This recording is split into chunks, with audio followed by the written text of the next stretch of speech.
8 मार्च 2022 को जो एक सिलसिला शुरू हुआ उसके आफ्टर शॉक्स, उस जल्जले के आफ्टर शॉक्स आज भी आ रहे हैं, जिसे पाकिस्तान तहरीक इंसाफ एक रिजीम चेंज ऑपरेशन कहती है। और आज पंजाब असेंबली में जो बजट था उसके हवाले से 2 सेशंस में हमारे साथ इस वक्त मौजूद हैं मियां असलम इकबाल साहब, साबिक सूबाई वजीर हैं। बहुत शुक्रिया मियां असलम इकबाल साहब हमें ज्वाइन करने के लिए। इससे पहले कि मैं पंजाब के मामलात पे आऊँ, इमरान खान साहब ने कहा कि पुलिस का इस्तेमाल हो रहा है, बल्कि आपको सुना भी देते हैं कि पुलिस का इस्तेमाल किस तरह से हो रहा है। क्या कहा इमरान खान साहब ने, आइए नाज़रीन देखते हैं। पुलिस को इस्तेमाल कर रहे हैं लोगों के ऊपर झूठे केसेस, झूठी एफआईआर। मेरे ऊपर कोई 8 एफआईआर है, सारे हमारे लोगों के ऊपर उन्होंने केसेस किए हैं। इन्होंने सहाफियों के ऊपर जो कर रहे हैं, जो सहाफत की आजादी है वो खतरे में है। एफआईआर काटी जा रही हैं। वो सहाफी जो सच बोलते हैं उनको भगाया हुआ है, उनकी नौकरियां खत्म की जा रही हैं। हमारे जमाने में हम फेक न्यूज की बात करते थे, यहाँ ये मुंह बंद कर रहे हैं सहाफत का। फिर मीडिया हाउसेस को पैगाम जा रहे हैं कि तहरीक इंसाफ की कवरेज ना करो। जी नाज़रीन, आपने सुना, इस वक्त एफआईआर्स का सीज़न है, लगाई हुई है। और बिल्कुल मियां असलम इकबाल साहब, आप पे और आपके कुलीग्स पे, और आप डिप्टी अपोजिशन लीडर भी हैं, कितनी एफआईआर्स हैं और ये एफआईआर्स किन मुकदमों में आपके ऊपर? बिस्मिल्लाहिर्रहमानिर्रहीम। बहुत शुक्रिया अरशद भाई आपका। रिक्वेस्ट ये है, एफआईआर की तो सेल लगी है, जो मिलता है अगर उस पर उस वक्त करना भूल जाते, बाद में एक सप्लीमेंट्री स्टेटमेंट होती है जिसे बयान ततिम्मा गालबन बोलते हैं, उसके अंदर उसको डाल देते हैं। 5 एफआईआर हुई हैं, 2 दहशतगर्दी की मुख्तलिफ थानों के अंदर है, मेरे समेत मेरे बाकी कुलीग के साथ भी। थाना गुलबर्ग में भी आज पेश हुए हैं, थाना किला गुजर सिंह में भी गए हुए थे, कल भी पेश होंगे। रात भी खबर आया कि इन्होंने फिर कोई अपनी कारी उस्तादी करनी है, कि इन्होंने फिर कोई रेड शेड करनी है। हालांकि इनके मिनिस्टर साहबान, जब बिजनेस एडवाइजरी काउंसिल की हमारी मीटिंग हुई कमेटी की, तो उसके अंदर माफिया ही मांगते रहे कि हमें नहीं पता कि किसके घर पुलिस आई है, तो पता नहीं कौन क्या हो गया, हमें नहीं पता क्या हो गया। बल्कि एक मिनिस्टर तो बेचारा जो लॉ मिनिस्टर है वो इतना बेबस हो गया था, वो माफिया असम्बली के फ्लोर पर ही मांगता रहा। उसके बाद हमजा टीम ने और सब ने मिलकर उसकी खूब बेइज्जती की और वो बेचारा इतना मजबूर हो गया कि रात को वो रिजाइन कर दे। तो कल वो बिल्कुल डिप्रेस था कि मैं रिजाइन करने जा रहा हूं, क्योंकि इन्होंने मेरी बेइज्जती बड़ी की है कि मैंने हक की बात कर दी है। देखें अर्शद, मैं आपको सर एक बात बताता हूं। देखिए, जो माइंड सेट है ना जो ऊपर हुकूमत का, वो सारे क्रिमिनल लोगों का माइंड सेट है। आप पीएम को देख लें, उनके खवारियों को देख लें, उसके साथ जितने लोग लगे हुए देख लें, उनके साथ जो कैबिनेट में लोग बैठे हुए हैं, उनका एक माइंड सेट देख लें। वो माइंड सेट वहां पर नहीं रुकता, वो माइंड सेट नीचे तक भी आता है।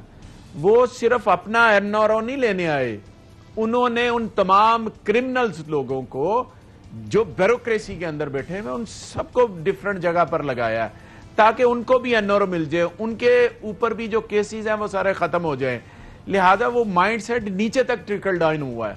अब वो क्या कर रहे हैं कि इलाके के अंदर जो एसएचओ है उसको ये कहा गया 25 मई को कि जितने इलाके के कनटुटे बदमाश है वो सारे लेकर बाहर आ जाए, और सिविल कपड़ों में उन्होंने गाड़ियों के शीशे तोड़े। आपके घर में भी दाखिल हुए थे? और मैंने फुटेज भी दी है, और इस पे मैंने अपना पूरे मीडिया को बताया कि रात को इन्होंने मेरे घर भी बिल्कुल दाखिल हुए हैं, चादर चार दीवारी का तकद्दुस इस्तेमाल किया, गेट आप के आए हैं, फ्लांग के आए हैं, वो सारी फुटेज मेरे पास मौजूद है। फिर उसके बाद मेरे ऑनरेबल चीफ जस्टिस साहब इस हवाले से एक केस भी वहां पे चल रहा है, तो ये फुटेजेस वगैरह वहां भी प्रेजेंट करेंगे, क्योंकि आईजी इस्लामाबाद ने तो रिपोर्ट प्रेजेंट की है। पीटीआई ने कोई डिस्कशन की है कि उन्होंने भी ये सबूत, जो पुलिस गर्दी जिसको कहा जाता है वो हुई है, उस हवाले से अपने सबूत भी आप सुप्रीम कोर्ट के सामने पेश करेंगे? अर्शद भाई, अभी तक तो जो सिलसिला है, मैंने कोर्ट में मैं गया हूं, कोर्ट से मैंने एफआईआर के ऑर्डर लिए हैं, कोर्ट की मेहरबानी, उन्होंने मुझे एफआईआर दे दी है, एफआईआर के ऑर्डर कर दिए हैं। इम्प्लीमेंट ये नहीं कर रहे थे और ये खुद ही चले गए, जो हमजा है ये चले गए उधर हाई कोर्ट में। हाई कोर्ट में हमारा केस लगा हुआ है, इंशाल्लाह ताला मेरे पास हर चीज़ के वो सबूत मौजूद है, पूरी फुटेज मौजूद है, कैसे यह है, क्या किया वगैरह वगैरह। खैर, हम इस तरह से भी कर रहे हैं, सारा कुछ करेंगे। बिल्कुल ठीक है, इस पे भी आते हैं जाएंगे ना आज। बिल्कुल ठीक है। और सुप्रीम कोर्ट में भी गालिबन आपकी पार्टी की क़यादत को ये सोचना चाहिए कि वहां भी एविडेंसेस आने हैं या नहीं आने। जो पंजाब में आज हुआ 2 सेशन, ये तारीख आज रकम हुई और कैसे रकम हुई है तारीख? देखें, मैं आपको थोड़ा सा 2-1 मिनट में इसको ब्रीफ कर देता हूं। कल भी असेंबली का इजलास था, आज भी असेंबली का इजलास है। हुआ यूं, 2 दिन पहले होता रहा। हुआ यूं कि बिजनेस एडवाइजरी कमेटी के अंदर 4 मेंबर इधर से थे, 4-5 मेंबर उधर से आए। बैठ के डिसाइड हुआ और हमने अपनी बात की कि आपने 25 मई को हमारे साथ क्या किया है, लिहाजा आपका चीफ सेक्रेटरी और आईजी आए, हम बात करेंगे बजट से पहले। ये तय हो गया। आप मलक अहमद खान जो मिनिस्टर लॉ है, राना मशहूद साहब, इनके और भी बाकी ख्वाजा सलमान रफीक साहब, ताहिर सिंधु साहब, ये सारे आए। इनके साथ बैठ के बात की। कामरान साहब भी है जो साहिवाल से हैं। हमने बैठ के बात कर ली, तय हो गया। ठीक है जी, चीफ सेक्रेटरी साहब आएंगे, आईजी आएंगे और आप बजट से पहले बात करेंगे। तय हो गया। हम असेंबली में चले गए। असेंबली में गए तो वहां पे चीफ सेक्रेटरी नहीं है, वहां पे आईजी नहीं है। हमने पूछा जी ये किधर है?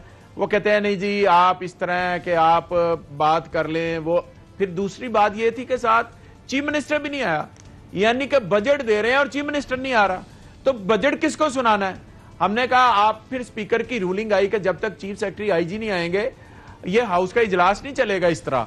हमने भी एज ए अपोजिशन कहा कि हम बात किसको सुनाएं भाई? 25 मई को कैबिनेट नहीं थी, हुकूमत नहीं थी, सिर्फ वजीर आला था, तो किसके हुक्म पे ये सारा जुल्म होता रहा? हमने किसको सुनाना था?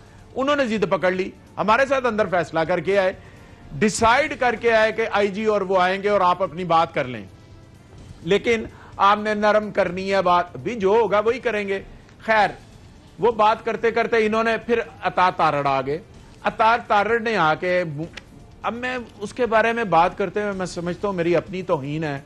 एक ये आइन की किताब है, अरशद शरीफ साहब, इस तरह उसने पकड़ी और दूसरे हाथ से जो उसने किया है, आप अंदाजा लगा लें कि इस आइन की किताब के अंदर क्या लिखा हुआ है। नबी रहमत सल्लल्लाहु अलैहि वसल्लम की हुर्मत के बारे में भी लिखा हुआ है, कुरान के बारे में भी लिखा हुआ है। तो साथ वो फिर जो गंदी शर्मनाक हरकत वहां पे खवातीन बैठी हैं, 66 खवातीन मेंबर्स हैं पंजाब असेंबली की, और उन्होंने वो हरकत की और फिर किसी ने कहा तो कहते हैं मैं दोबारा करूंगा। फिर इसके बाद क्या रह जाता? खैर वो भी खत्म होगी। तो ये आईजी और चीफ सेक्रेटरी इतने पावरफुल हो गए क्योंकि आइन के आर्टिकल 240 में तो वो तो प्रोविंशियल असेंबली को जवाब दे तो हैं, वो वहां पेश ही नहीं हो रहे। क्या वजह है इसकी? इतने ताकतवर वो कैसे हो गए और क्यों पंजाब हुकूमत नहीं उनको आंसरेबल करना चाह रही पंजाब असेंबली के सामने?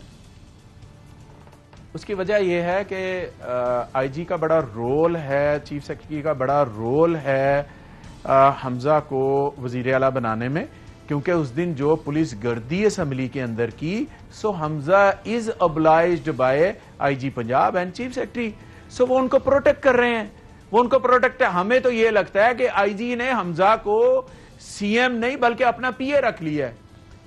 हमजा ने कैटेगोरिकली कह दिया कि मैं उसको नहीं बुलाऊंगा, मैं उसको नहीं। क्यों? क्योंकि उनके हाथ से 25 मई को भी जुल्म करवाया।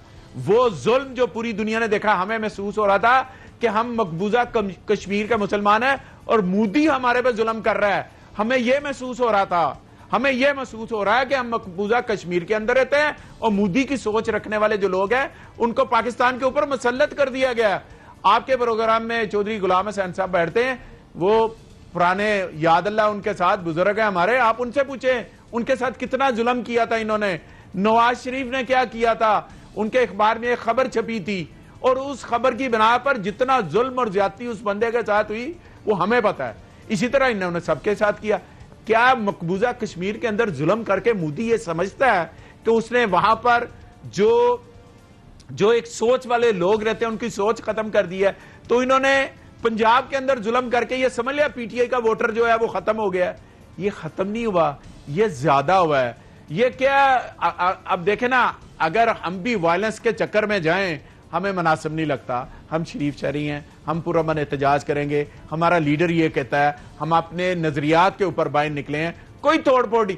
कैमरे की आंख देख रही है कि गाड़ियां एसपी तोड़ है, कैमरे की आंख देख रही है कि एक आम आदमी सिविल कपड़ों के अंदर इलाके का कन टूटा, वो लोगों को मार रहा है, गाड़ियां तोड़ा है और दहशतगर्दी के पर्चे हम पे हो रहे हैं। यानी कि ये गुल्लू बट पार्ट 2 रिपीट हुआ है। गुल्लू बट पार्ट 2 रिपीट हुआ है क्योंकि स्ट्रेटेजी तो वही गुल्लू बट वाली नजर आ रही है हमें।